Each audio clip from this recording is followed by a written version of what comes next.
the first words out of anybody's mouth were, what am I going to tell my friends? What will I tell people was the very first reaction to us announcing this unconventional family setup.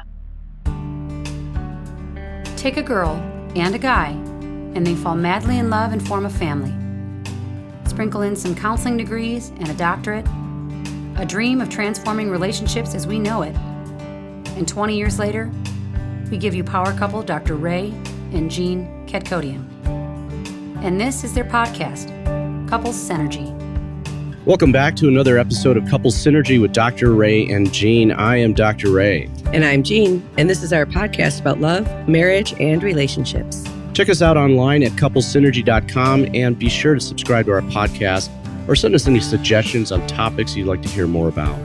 And now on to Couples Synergy, an in-depth look at love, marriage, and relationships, where we bring you our experiences with working with thousands of couples for over 15 years.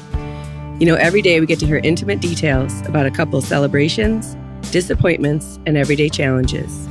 We've often wished these stories were shared because we know we are more similar than different. And so we've not only brought you an avenue where you can hear about people's intimate lives, but an atmosphere where people come over to our home pub, pour a drink, and share their stories. People like today's guests, Dave and Amanda, welcome to the show. Thank you very much for joining us. Thanks for having us. Yeah, thank you. You guys are actually the first remote interview that we have done. You guys are actually in Michigan currently. And your story is a very interesting one, and it aligns with the topic of our podcast today, and that is reversed stereotypical roles in relationships. Yeah, stay-at-home dads. Stay-at-home. Working moms. In this case, stay-at-home dads and working moms. Yeah. So before we get to that, why don't you guys tell us a little bit about yourselves? How old are you? What do you guys do for a living? And how long have you been together? All right. I'll start. Dave looked nervous at that one. He's like, how many years has it been? So I'm Amanda. I'm 36, and I work in the world of advertising, tech. I've worked at companies like LinkedIn and Ford Motor Company. And I've always had sort of a demanding career as the years have gone on, more demanding. Dave's been a stay-at-home dad for 7 years, and I'll let him chime in on that one. We live in Detroit, Michigan, and have for the last 4 years, but before that we spent almost a decade in Chicago, and that's how we know you guys. Oh, and we have 2 boys. They're 6 and 7. And I think, interestingly, more than just reverse stereotypes, we have one child that has more special needs and one that has a life-threatening allergy, and I think that adds an extra layer. Absolutely. To our story. Multiple layers. Yeah. It does. So I'm Dave. Been a stay-at-home dad now for 7 years, going on 8, ever since our oldest was just a little over a year old. Mm-hmm. So, we decided that once both of our careers became very demanding, we actually for a period of time had a nanny. And when my wife's work schedule, she had started to travel quite a bit for her work. And when my work ended up being a typical Chicago work week of 45 to 50 hours plus your god-awful commute every day, we kind of sat down and wondered what we were doing with everything, if this was truly how we wanted to raise our kids and family, especially as before we kind of knew at that point our family was starting to grow. Mm-hmm. And yeah, it was not really an easy conversation to have about that. But to be honest, my wife is much more educated than I am and much more intelligent. To be fair, we were in school at the same time. Dave was finishing his... How old are you guys right now? I'm 36 and I'm 38. And how old were you guys when you met? 23. 20, yeah. And 25. Yeah, 23 Okay. and 25. So actually Tuesday will be our 9-year wedding anniversary. And Happy anniversary. Thank you. And we were together for 4.5 years before we got married. Okay. Can you tell us the story of how you guys met? At a bar in Jamaica. Yeah, so she'll say at a bar in Jamaica, but what she doesn't say is that it's like a terrible Hallmark movie. We both were experiencing kind of difficult times in our lives where we were trying to make a decision on where we wanted to go, what we wanted to do. And we knew that we weren't happy with what we were doing. So we both kind of like had a last hurrah trip with some of our close friends to just get out, clear our minds. And it just so happened it was over Valentine's Day in Jamaica. And I actually turned it down. This trip wasn't similar friends, right? No, it was two different friend groups. But totally different. Coincidentally, both lived in Michigan at the time, about 3 minutes apart from one another. Didn't know each other, didn't know mutual friends or whatever. And then ended up staying at the same resort. I was with some girlfriends and about to move across the country to Seattle. And I think within the same day of meeting him, I let him know I was pretty unavailable and moving. And he's like, I just asked you out to dinner. I think we can, just slow your roll, right? And there's a great snapshot of your guys' relationship. Actually, it's a good analogy for how we roll. But, so she shot me down on Valentine's Day. And it was too cliche. Yeah. And then we probably had the world's longest date the very next day. The rest is history. I was looking to get out of where I was at. She was like, hey, I'm going to Seattle. And I'm like, my business partner at the time had just moved to Atlanta. So I was looking to not really be where I was at. So he followed me 6 weeks later. And did you guys live together? We did. We moved in. Well, we didn't live together before we lived together in Seattle. Right. But you met each other, and 6 weeks later, you move across the country and lived together. Yeah. Awesome. So it was a big leap of faith on both ends. Yeah. He drove 40 hours across the country and was so excited to see me. And I was pretty much like, hello and welcome to, wow, you're here. You really did it. So you greeted him with the handshake. Wow, I know. What were each of you thinking? I would love to say that we both really thought it through, but we didn't. And surprisingly, I think as difficult as I reflect on it, as difficult as it was actually kind of like a great way to start a relationship because we were both in an area we were completely unfamiliar with, both like people and geography. It wasn't easy. There was a dynamic of living with someone, sharing rent, and you get your first taste of like the money aspect in relationships, but also being somewhere new and all the different challenges that presented did together. Mm-hmm. I won't tell you that it was easier. We did it perfectly, but we did it together. We could probably talk forever before you ask us a question, but I was going to say in the beginning, Dave actually had a much more lucrative career than mine. I was only 2 years into my career when we met. And so that's changed over time, and I've been able to move up in salary and responsibility, but he did better financially than I did. But I was didn't want to give the wrong message in the relationship, and I never cashed any of his rent checks that he kept writing to me every month when we were living together. And eventually he's like, Amanda, I don't know how you're balancing that bank account, but like, it's okay to accept my money. We're sharing this place. I'm writing you half or my portion. What motivated you not to cash those checks?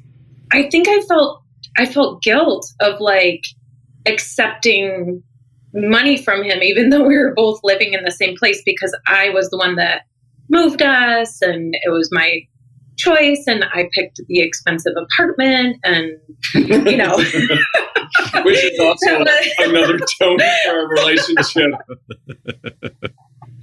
So pretty quickly thereon, we figured out that wasn't working and we just merged bank accounts and everything, good, bad, ugly, and, discovered all each other's financial habits pretty early on. So did you guys did you guys consider yourselves a couple before you moved? Yes. Yeah. 2 weeks in, I think we were like exclusive and already proclaiming I love you. What do you mean 2 weeks in?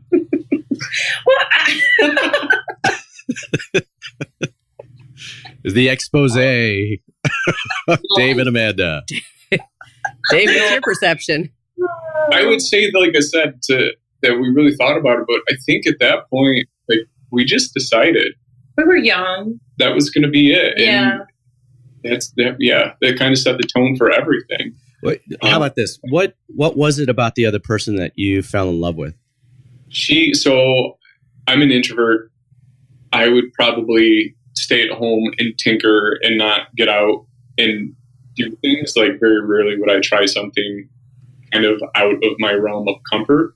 And like when we went to Seattle, like moved to Seattle. Yeah, well, not only that, like it was good because like I had a good job. I kind of knew what to expect. So even though it was a different place, like I just had to learn a few different things. So like as far as like my regimented daily life, that was very easy to get into there because I was able to shift with the union. Why did you love it? But I mean, so what I love about her is like we were there and I'm like, we don't know anybody. She's like, hey, I have a friend. And she got us into like a volunteer community for very young adults so that we could meet people. And she was the one that like was like, we should get out. We should meet people. You know, we should take a ferry. We should go hike on this island. We should really get out and explore where we live and where we're at and experience all the different things. So she brings like life experience to me. And that's what I love about her. And she doesn't let me hide out at home and hide. Yeah. And I would say for Dave, I'd never met anyone unafraid to proclaim their feelings. Like I just always knew from the very beginning where he stood and how he felt about me and felt so unbelievably safe. And it doesn't sound, yeah, he's very sexy and attractive too, but I felt like able to be myself, like my full self, no veil, no filters, no, this is me when I'm out on a date with you, but then I go home and, you know, have to become a different persona or my real persona comes out. I was always able to be 100% me and feel completely like loved and accepted right away. What were your guys' lives like before you met? In regards to like relationships. Is dumpster fire over? It is now. Hashtag dumpster fire. It's so funny because we've had our ups and downs as a couple. And I think we always look back. We've experienced 3 cross-country moves, job losses, sole income providers. For a while, he was a sole income provider while I didn't work and vice versa. That was before we had kids. But we've experienced so much life together and we have this amazing, strong relationship, I think, because of it. Before that, literally a human disaster of chain of relationships. I never really had any that were very stable. I was always I love you, I don't love you. I love you, I don't love you. Like very ups and downs and tumultuous relationships before Dave.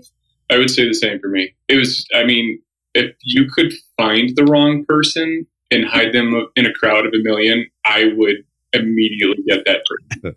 I mean, they were all terrible. Just terrible choices. And I voluntarily sought those type of people out because I thought I could fix them. And like, I'm a people pleaser and a fixer. And ironically, Dave was the first person where he was the whole deal when I met him. And I shot him down the first time he approached me because I was like, you're way too attractive and put together for me. Do you guys have any advice for people that are back at that stage of life? Because I think that is a common story. It certainly was for me and for Ray. We both had not such healthy relationships before we met. What kind of advice would you give those people that are back there dating right now? I think the number one thing is to essentially pull your mind out of dating. Like, I think, and I can speak to like what I went through, is that I was looking for other people to maybe fill some part of life rather than me going out and taking time to really understand like who I am, what I like to do, where I like to be. Instead of being very sure of who I am, I look for someone else to make me feel that way, which is, never really productive in that type of situation. And it's like searching for someone to fill a void. Yeah, not necessarily for someone to like love or care for you, but to like fill a void or fill a role, I think was just disastrous. And I would definitely give the advice of like, you shouldn't do it for someone else. You should do it for you. Take time to know who you are and find what you love. If you don't know what you love, find what you love, or at least find what you don't like. So that way you can apply it to a situation so that, I don't think it's ever really good to put a parameter on what the perfect person looks like when you're dating, because you don't know.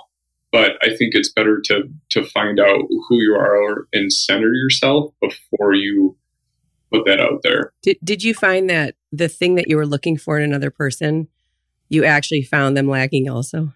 Yes, or it's hard because I feel like sometimes it's like the trifecta. Maybe they do have what I was looking for, but they would have a lot of other things that I was not looking for. It's either you get beautiful, smart, or crazy, and no matter what one of those you get crazy in there. You get something else that maybe you weren't necessarily looking for at that time.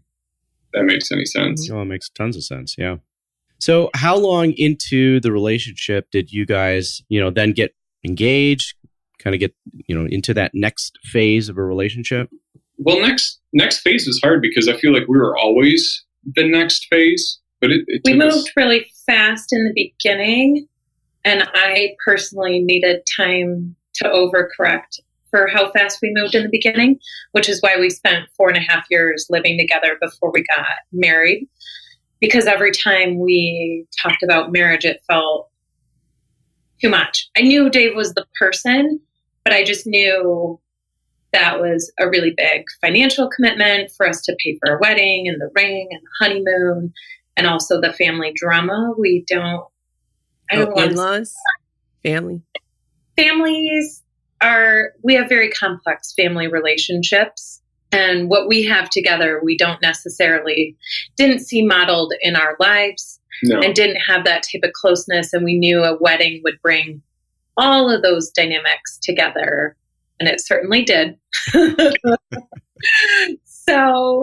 But pretty much by the time we got married, we were ready to have kids. And that was, I think, what made us really ready was, okay, let's do this full life together. Marriage, kids, everything. So the marriage was more about becoming a family than becoming an us. Because you were already the us. There's two parts to that. She's being modest. In complete and utter honesty, had a hard time scraping money together to get a ring because she's amazing. She took care of me, through so much. And eventually I just took charge and said, hey, I got a bonus. I don't care where it comes from. Let's do this. It's not me buying my own ring. It's our bank account. Let's just go. Mm-hmm. And we did it together. We did a lot of it together. We picked out the ring together. I didn't tell him when to give it to me. That was hard to wait. Yeah.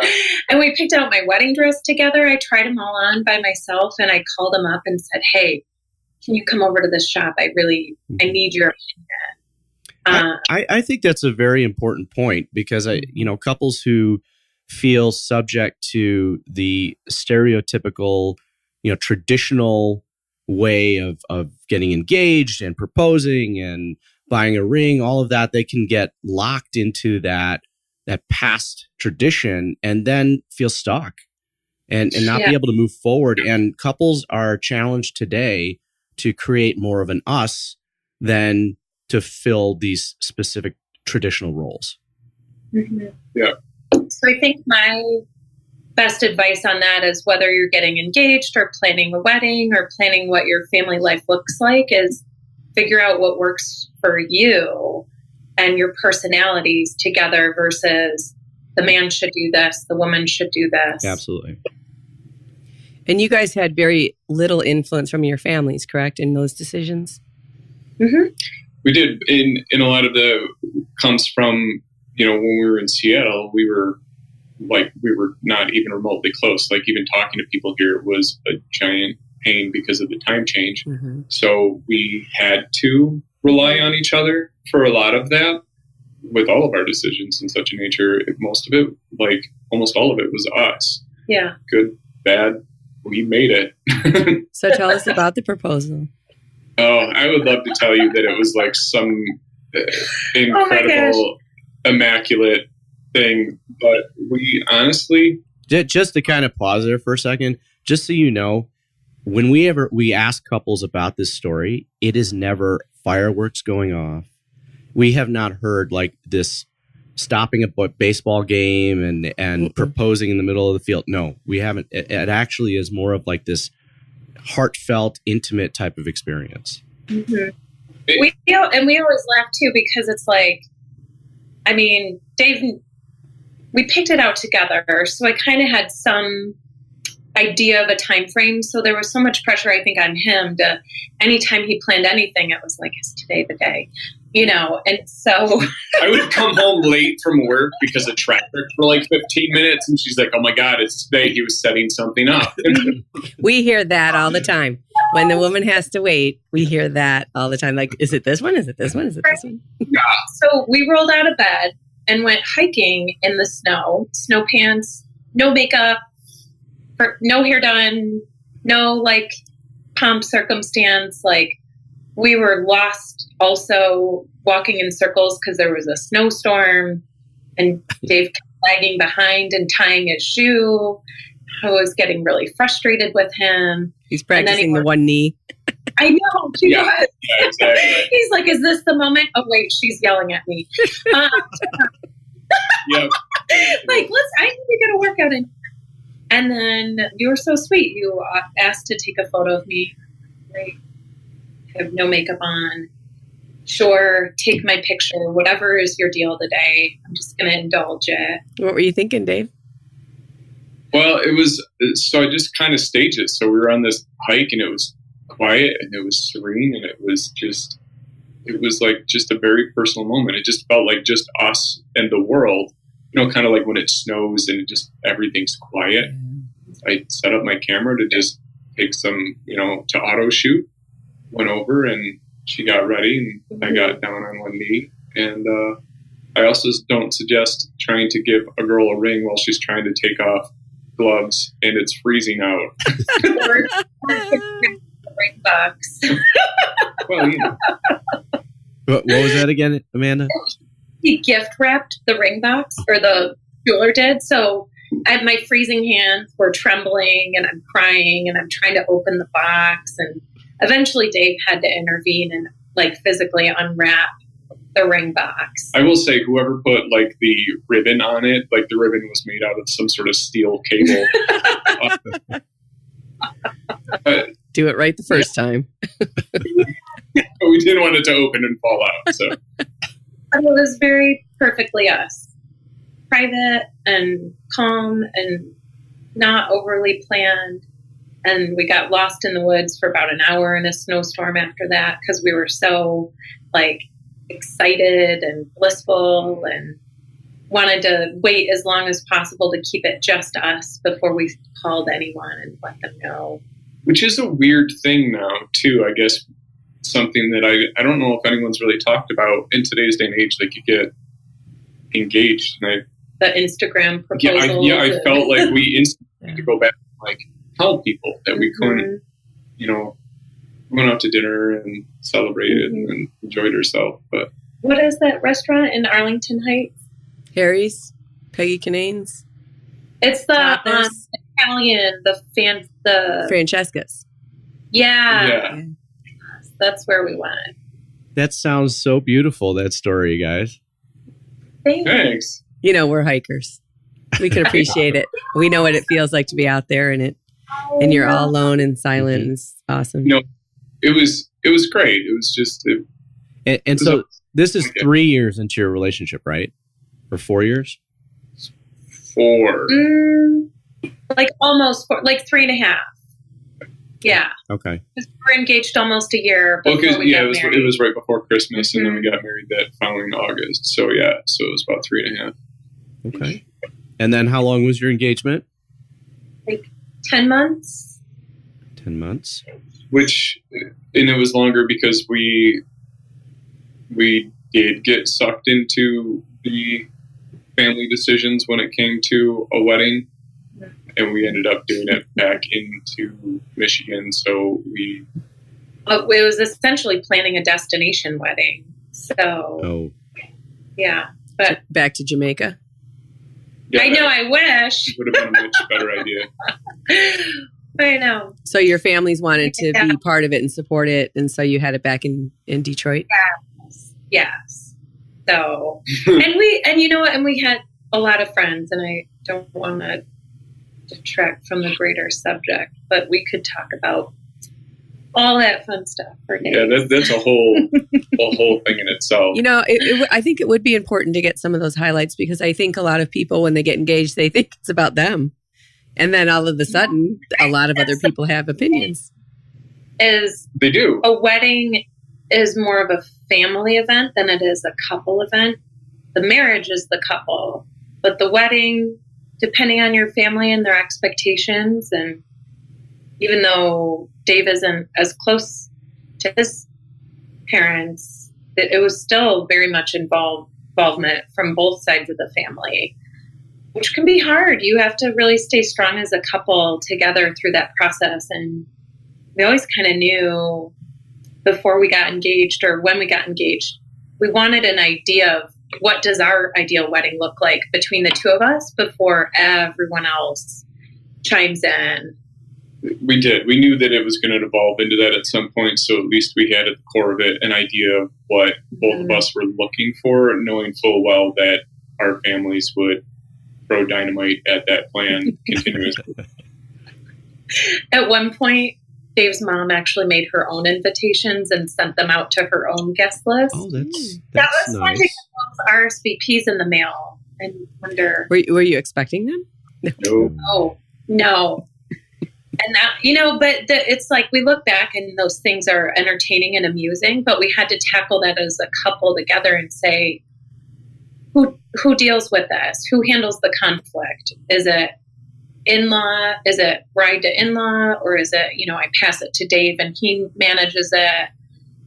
How do we navigate family conflict as a couple without creating resentment and saying, well, you yelled at my mom. Well, I yelled at your mom, you know, and decide who. Which happens anyways.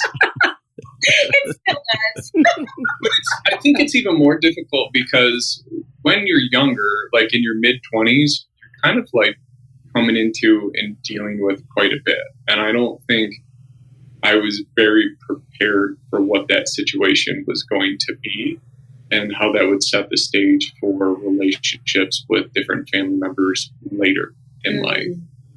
But I mean, there's little events like that I remember that were like completely annoying leading up to it. But most importantly, like I remember the day and I remember like the night, like when we left and then went on our honeymoon. Mm-hmm. Like that was really what I pulled away from it the most. Can you expound on that a little bit more? Kind of what you mean by that? What I mean by that is like Deep Thoughts by Dave. So it's difficult because I think there's this concept that you'll read in every bridal magazine, every planning magazine that's like, this is what you do. This is the cake that you pick. This is, you know, how many people you're going to have in your wedding. And you get hung up in like the functionality of it. And then you start getting, so you have the logistic part of a wedding that you're trying to set up and take care of. And then I think you have like what comes into heavier play is the political part of a wedding. It's, you know, okay, we're going to let so-and-so bring their kids because they're from out of town. And then someone else is like, oh, well, Uncle Tim and his family aren't coming because if they can't bring their kids and they're not going to make it, that's not fair that they can bring their kids, but so-and-so can bring their kids. And you start to get into the political games. And then you start to get into what does the mother of the bride want for everything. And then you start to get into what does the mother of the groom want? What do they want? Mm-hmm. And then you wind up like playing this weird negotiation concession game back and forth for most of the time. I think our honeymoon, like all the noise then was gone. And we were able to just be us as a couple. I mean, there were so many, you could almost call them like indiscretions that happened on the day of our wedding. So-and-so was late, or so-and-so who was supposed to read just didn't show up. And, you know, like little things happen where if you added them all up, you could remove the focus of the excitement and joy of the wedding and get upset over, you know, family decisions or things that happened that day. And at some point, it's easy when you're in the Caribbean just to let it all go and not And we always joke, we're like, we should get married again, but not invite anyone. Like, let's do that, but just us, or just us and our kids. We love our complicated family. But I think it can take away where you think, oh, I'm the bride. Like, this is, my exciting moment. Not, I'm trying to mediate and make all these people happy and, worry about the day of the event or how things are going to go or who's not getting along with who, or am I paying attention to enough of this person? Or why did my mom decided to make her own dress to match the centerpieces and look like the ambient butterfly? Wow. Oh, okay. Or why do I have a bridesmaid crying in a corner? Literally, this happened. I didn't find out until later. She was pregnant and going through a lot at that time, but didn't want to tell me and overshadow the day. And, just the little things that add up that I think just can distract from the really exciting part of the day, which it does. And I think that was more my point, is that some of that can really take away from, like, I think going into it, I'm like, this is our day. Of course, everyone will be here for our day. Like, oh, it's their day. Yeah. We're here. That's a great message for all you brides and grooms out there. It is a community event, and a lot of people do not have good boundaries. Yes, it is. Boundaries. That's so important. Yeah. We didn't really set those before the wedding. We're work in progress. And inevitably, it is going to cause conflict between the bride and groom because of all those, family dynamics that are going on. So how did you guys handle conflict at that time? And if you were to compare it to how you handle conflict now, what would you guys say? What did I don't remember. I think we just both had a glass of wine together to handle it back then. And I think today we assign less responsibility. Like, I don't put blame on to Dave for things that might happen from his side of the family. And we're less accusatory. Well, I think there's twofold. Like, we have a really good, catty or not, a good dynamic of, at the end of a day in our event, we sit down and we'll be like, can you believe this? Can you believe that they did this? How ridiculous is that? So we kind of acknowledge it and recap it, and we have to let it go. Yeah. You absolutely have to let it go. We do. We'll do an event debrief almost, like a family barbecue. And let's say I'm being short with Dave and something happens. We go home and get to talk about it, and he doesn't realize that a conversation happened in a room not in front of him that made me upset, that I wasn't able to talk about at the barbecue, that then affected my mood. And, we'll sort through that. Or he'll say, hey, when you weren't in the kitchen, so-and-so said some pretty rude things about me staying at home. There is a lot of family dynamics that occur with reverse roles. When we announced to my family over Christmas that Dave was going to be a stay-at-home dad, and I got this big new exciting job, and we were really thrilled. By the way, I was 3 months pregnant at the time with our second, and the reaction was not positive. It was very accusatory, and it was very... The first words out of anybody's mouth were, what am I going to tell my friends? What will I tell people? Was the very first reaction to us announcing this unconventional family setup. And so we always had to kind of go with what made us happy, because there's a lot of people who didn't get it, and a lot of people that we have been friends with that are educated professionals, people that I would consider somewhat progressive. You would be shocked with the amount of people that one of their traditional roles, and they don't, and they're surprisingly very vocal when you don't have traditional roles. Mm-hmm. So you guys have gotten some negative feedback from people based on the roles that you guys have right now? And we still do. We actually live in a very conservative town in Michigan, ironically. And I think Dave's one of 4 total stay-at-home dads in the entire...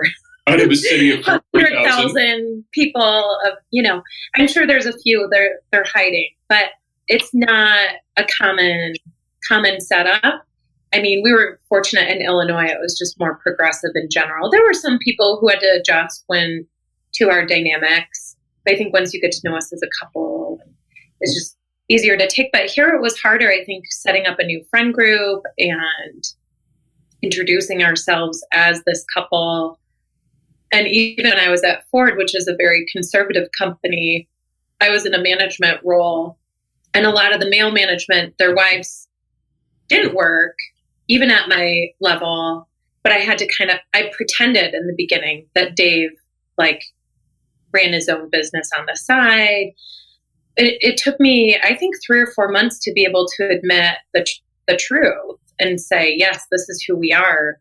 Because I was really shocked by moving to a conservative town, working for a conservative company that was very male-centric, and then being a female that flipped those roles. And then eventually I was just me, and that was accepted. But I think we've been continuously challenged. I think my dad still holds it against.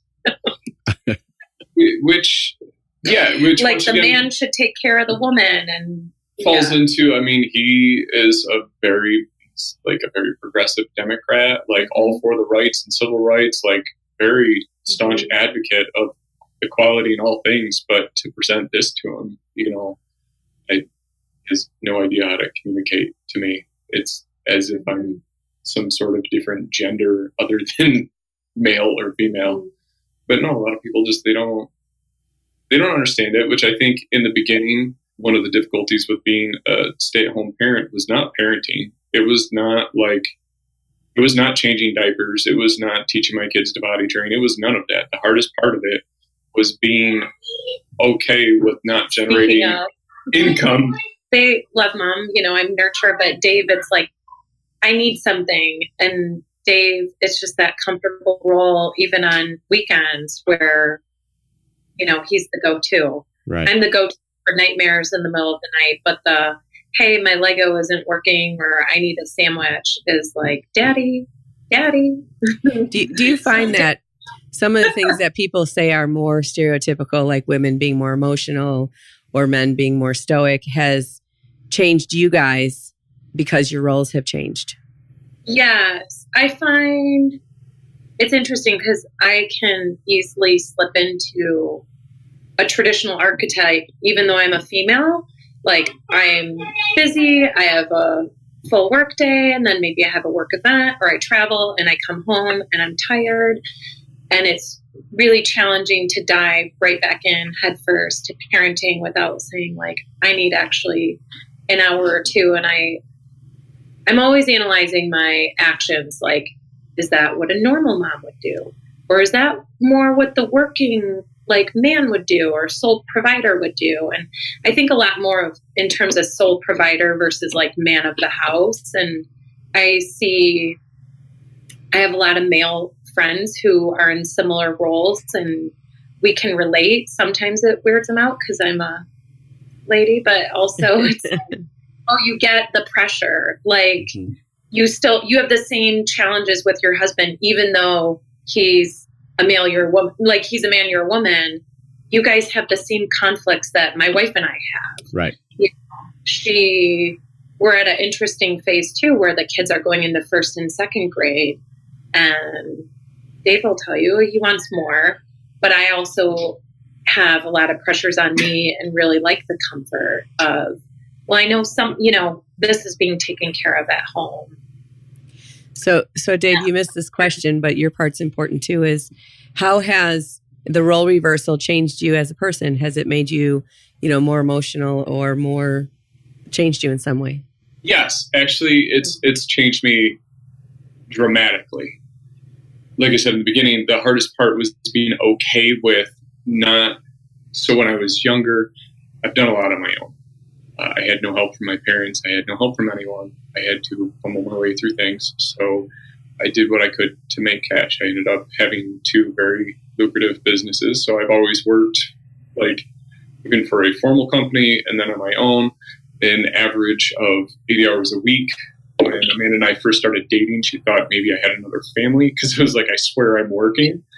He would come home at 10 o'clock at night from work, and I thought it was from his first date. So, and then I was his second date, or. But I've always been a person that doesn't like to sit down, and to go from my entire life being evaluating yourself on income and what you bring financially to something, to not, and going into a completely different role that is very dominated by another gender, is difficult. It was an incredibly hard thing to get through, and I had to be okay with that. I had to learn to be okay with who I am in this role, and the decision that we made together. Having two amazing kiddos definitely makes that decision a lot easier. So Amanda also talked about what it was like with her peer group. You know, she's working with these men whose wives are at home. What's it like for you with the other stay-at-homes that are female? It's different because you get different types of people, as you would, I think, in all type of workplace. I don't know how to answer it.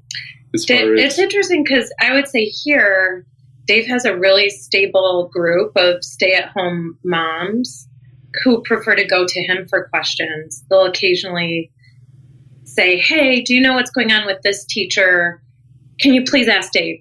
Or just have him text me. Like, that's cute. Don't try to answer it. We know, like, it's okay. You're not involved with that. But Dave's on the PTO. He runs a dance club. He volunteers as a room parent. He's pretty much at the school every day. And I do that for a lot of reasons. It's a new area, and it's for my kids. I'll be honest with you, I don't want to. I don't want to be involved in any of that. So many interpersonal dynamics that it's mind-numbing. But I do it for my kids. It provides a great environment for them. I can get them resources because I can advocate for them in person, and then drive a change for a lot of other things too. But it's different for me than I think a stay-at-home mom, because I think in my personal experience with all of this, women aren't necessarily very nice to each other, nor are they super honest with each other because they're afraid that that will get used against them at some point in time. So I'm able to be myself and honest and very, for lack of a better term, blunt and forceful in certain situations. And it actually helps quite a bit because I think, I actually show myself as very more emotionally vulnerable than they do. And I think that gets me a lot of places in social circles, and then also kind of gains me like better friendships through that with them because I'm honest. I mean, I'm too old and have a bad memory to be a liar and hide all that stuff anyway. So, but it's been interesting to see like how we've been able to build friendships that are just based on trust and like camaraderie. And same, yes. I think we have like co-working spaces. I think what's more challenging is personal friendships.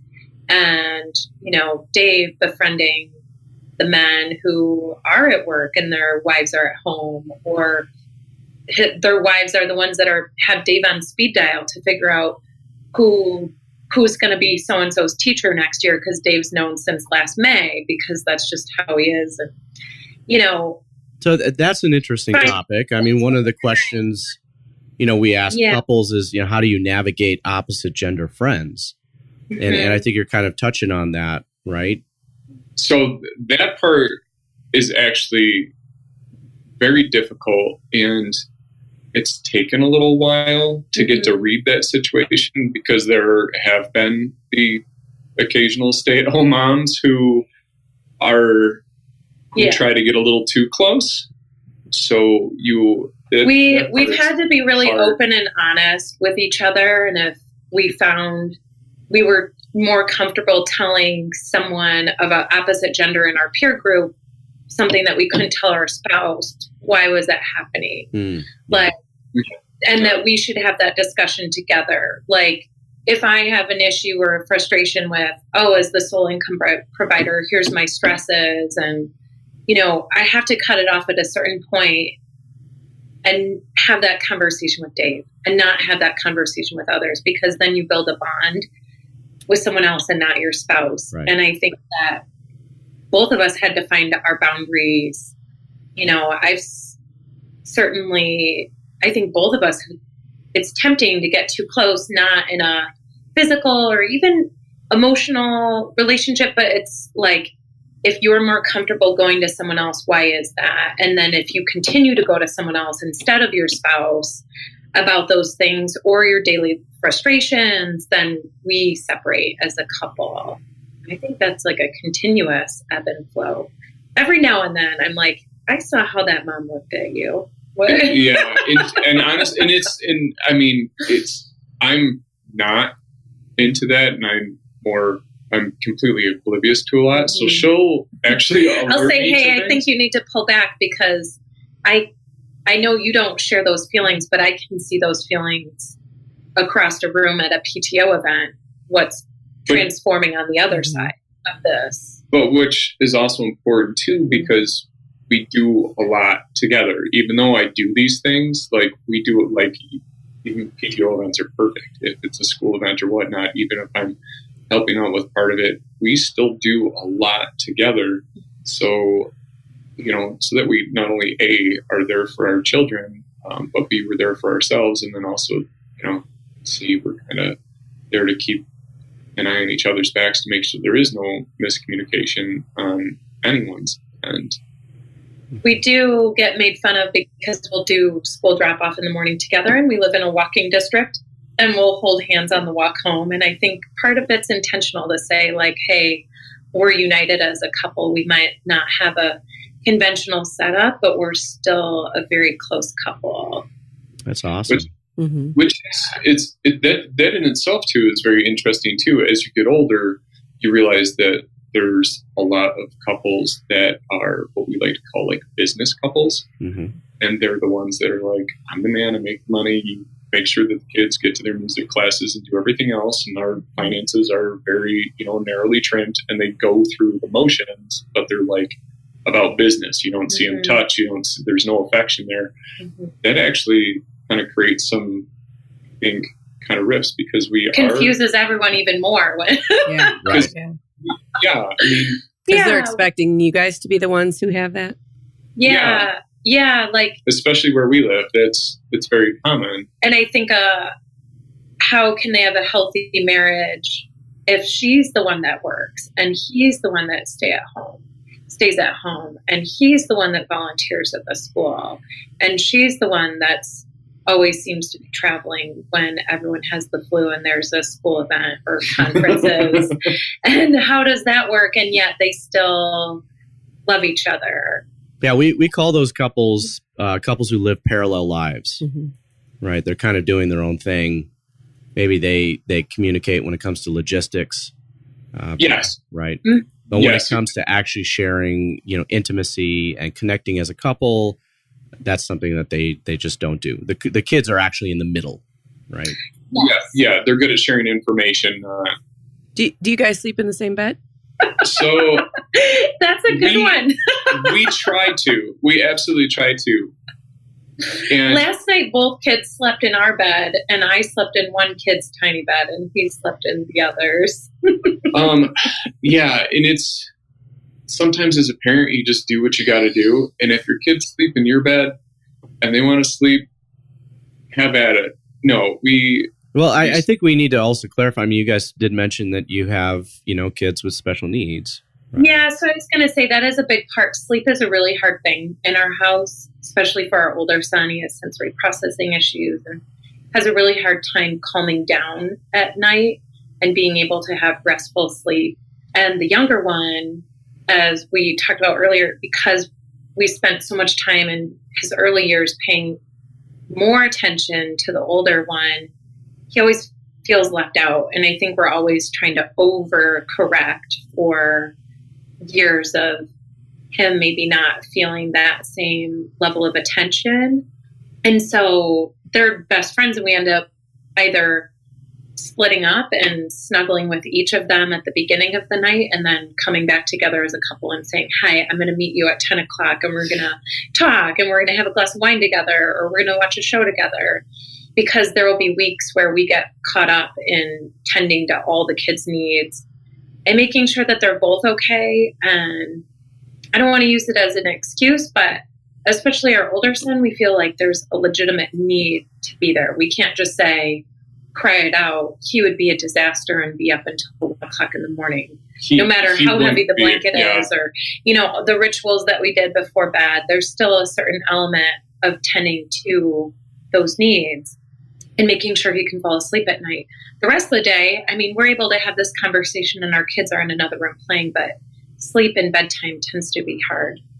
We're a big fan of day dates with the kids, but without the kids. Yeah. and also though, I will say that's not every night. That might be a night or two during the week.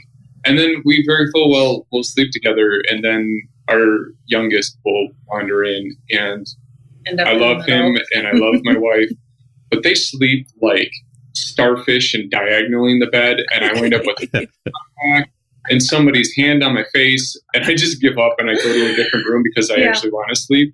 So that happens quite a bit too, because kids. So how much quality time would you guys say you spend together in a week? Without the kids, without screens? Probably an hour, 10 hours a week. If you think an hour or two a day or a date. When they're in school, I have a flexible work schedule. I work from home now. And when I'm not traveling, we'll try to go out to lunch together. She does get mad because I know she has things to do for work. And I'm like, will you go to lunch with me? Or she'll sit down with her computer and I'll just start chatting to her in the morning with a cup of coffee. It has been interesting. The last year and a half I've been working from home, and Dave's like the guy at the water cooler who always wants to chat it up because he's at home during the day. And I'm like, so during the school year, we get a lot of quality time. In summer, we tend to get a lot more too. And I don't know what's normal. It never feels like enough. We don't have enough date nights because of what we mentioned with a peanut allergy and sensory processing with the other kid. We have a really hard time hanging on to babysitters, and family has not been reliable on either of those fronts, either keeping the home peanut safe or being able to navigate sensory meltdown situations that Jonah might have. Well, we can actually give you a number to kind of rate yourself on, and that's based on a research study by John Gottman. He found that healthy, happy couples spent a minimum of 5.5 hours a week of quality time together, and that's just the two of them without any screens and really just interacting with each other. Yeah. I think if you removed movie time, then we'd probably be somewhere in that 5-hour range. We do a lot of movie nights. That's a lot better than we hear from people that have kids your age, and all of the dynamics of those things, even if it's two working parents or one that's home and one that's not, is they'll tell us 0. They've put their kids so primary that they don't invest in the relationships at all. It's probably the number one reason couples come to us for couple synergy help, is that specifically their marriage is starving. So you guys are doing a good job with that, with all that you have going on.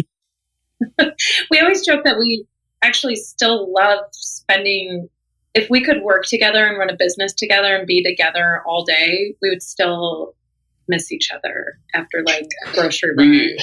We do. Even if she leaves for work, she'll 2 seconds later my phone will ring, and we'll talk till whenever she gets there. So we might not get face-to-face quality time, but we have at least 2 hours of conversation each day, and we're notorious. Maybe she's more notorious than I am of 11:30 at night. I've got something serious. Let's talk about it. It'll go quick. And then 1:30 rolls around and we're awesome. Yeah. We should go to bed. We did that twice this week. We stayed up. Kids fell asleep not till 10. It's harder in the summer.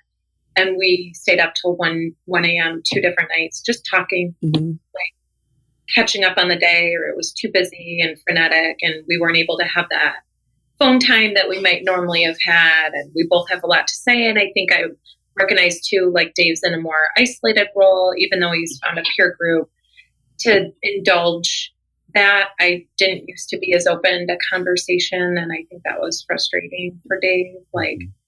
He just needs someone to be able to download his day on. And I don't really have coworkers. So my coworkers are 3 feet tall and very, very emotionally inexperienced. So I think that's an interesting part of the topic. And, traditionally we see stay-at-home moms with dads with careers, and I'm always asking, like, what is the reasonable expectation for the person that is working? Because when you're the stay-at-home person, there is no time clock. It's 24/7. There is, and everyone goes, well, what did you do all day? Like have this time to sit around and eat bonbons, right?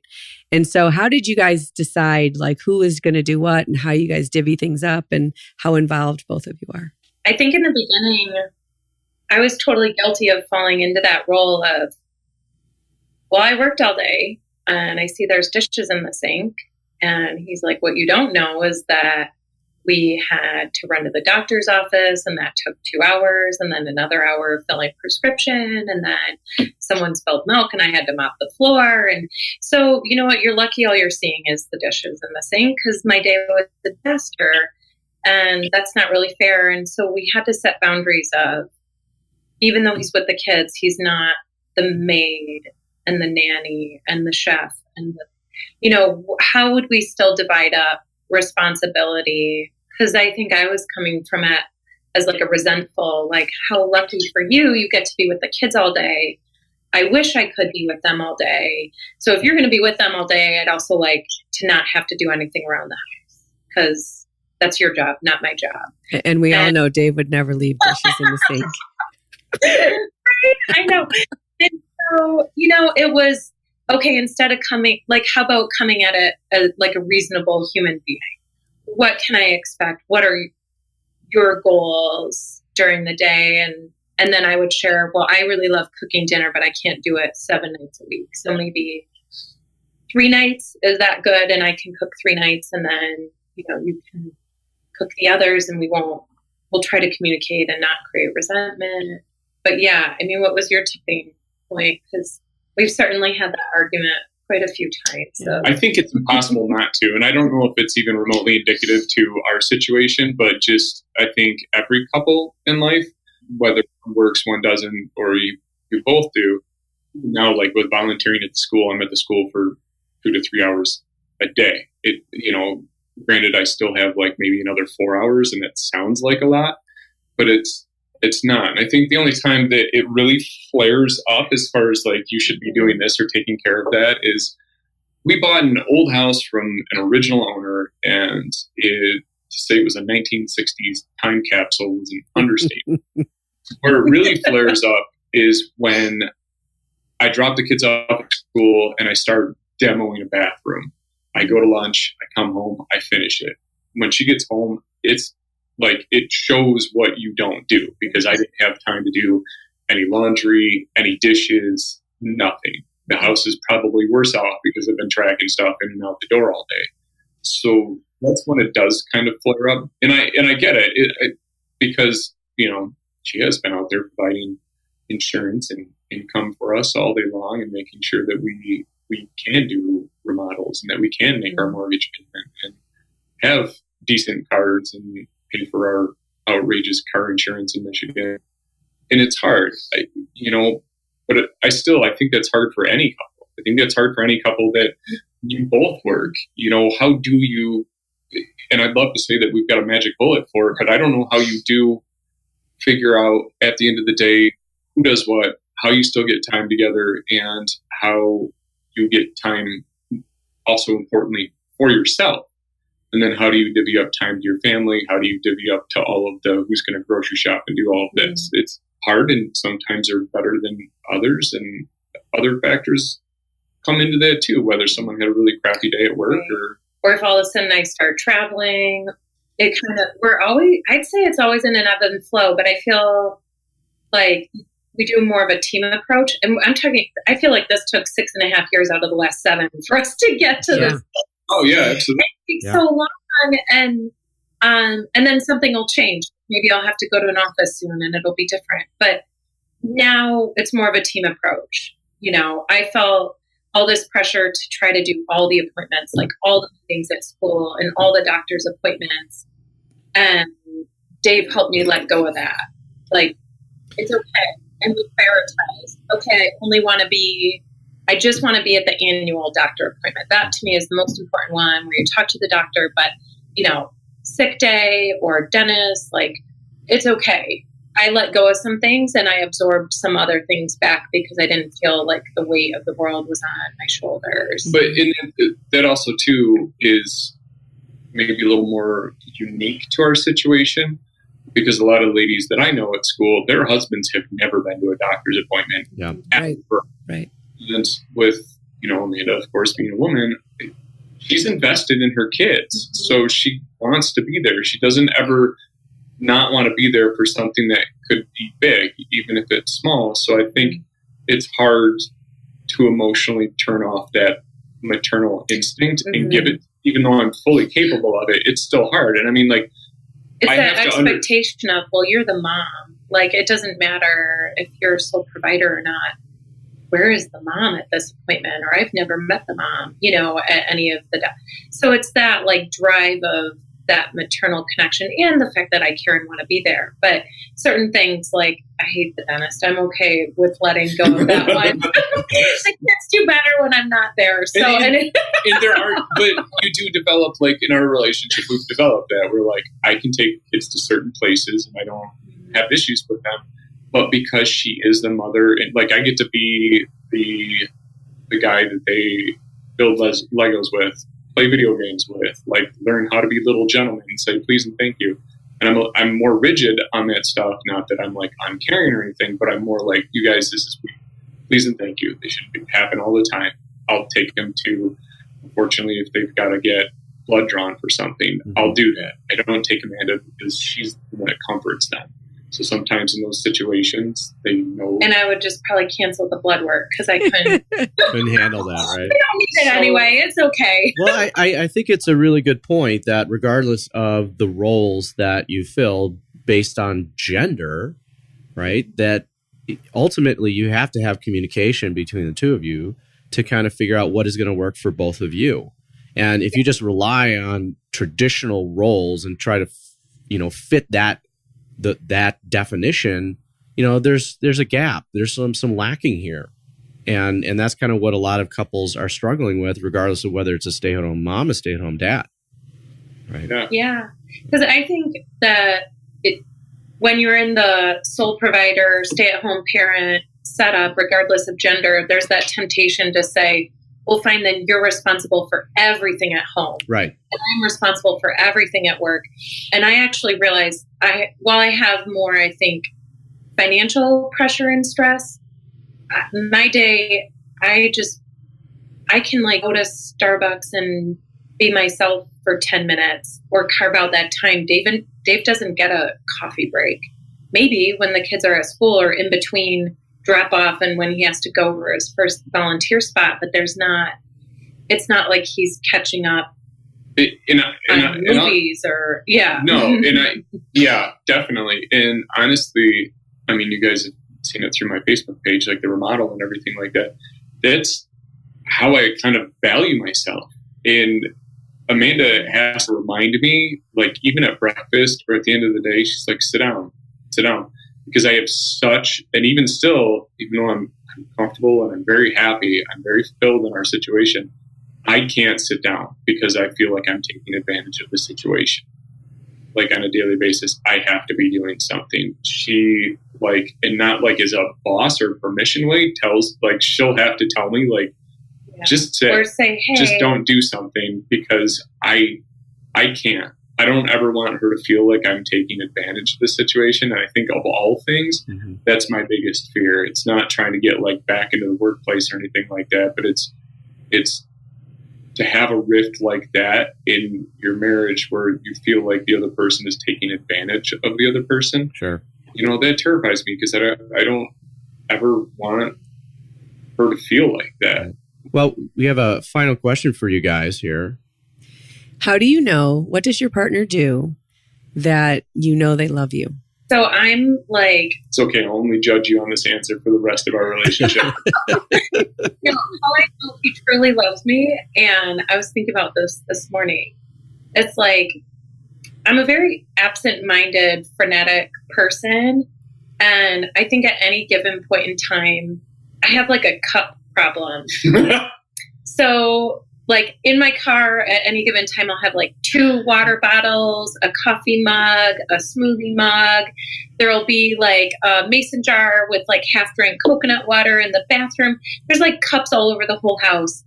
And every day he loves me and will gather those cups, or I'll get in my car and look around and realize, like this morning I got in my car to go get groceries and there were no mugs or anything in my car. And I'm like, he cleaned it out for me. And it's like that little thing of him not giving me a hard time and just loving me and accepting that this is my thing, that I just leave stuff in places. And right now it's just cups everywhere, but and doesn't give me a hard time. And you love me unconditionally. I do. Cups and hair ties. Those are also everywhere. I do just throw the hair ties away at this point. They used to be bobby pins. Yeah. What about for you, Dave? Not nearly as beautiful as hers, but getting back to the me not sitting down, I know that she loves me when she'll do, and this is pretty cheesy, but she'll buy me beer and pizza and say, go play video games for like tonight. I got the boys, I'll take them out, we'll do dinner, just take some time out for yourself. Mm-hmm. Like her recognizing that, like, I just, I need that time to just sit and vegetate for a little bit. It means a lot because it's more than just a gesture of like free time. It's it's her recognizing that I need some time, even if I don't recognize it. Mm-hmm. That's wonderful. Well, Dave and Amanda, we want to wholeheartedly thank you for being on our podcast, Couple Synergy. So we get wounded through relationships and we heal through relationships. And we've been telling stories to bond and to connect and share and grow since the beginning of time. And we hope that you guys sharing your story has enriched your lives and the lives of our listeners. Thank you, everyone. Thank you. For all you listening, if you have any questions or topic suggestions, please feel free, again, to leave a comment or look us up online at couplesynergy.com. Until next time. You have been listening to Couple Synergy with Dr. Ray and Jean Kadkodian. Couple Synergy was recorded, edited, and produced by Dr. Ray and Jean Kadkodian, along with Organizational Director Calvin Javier and Marketing Coordinator Bridget Reese. Voiceover and music entitled Breathe and Let Go was recorded and composed by Gina Gonzalez.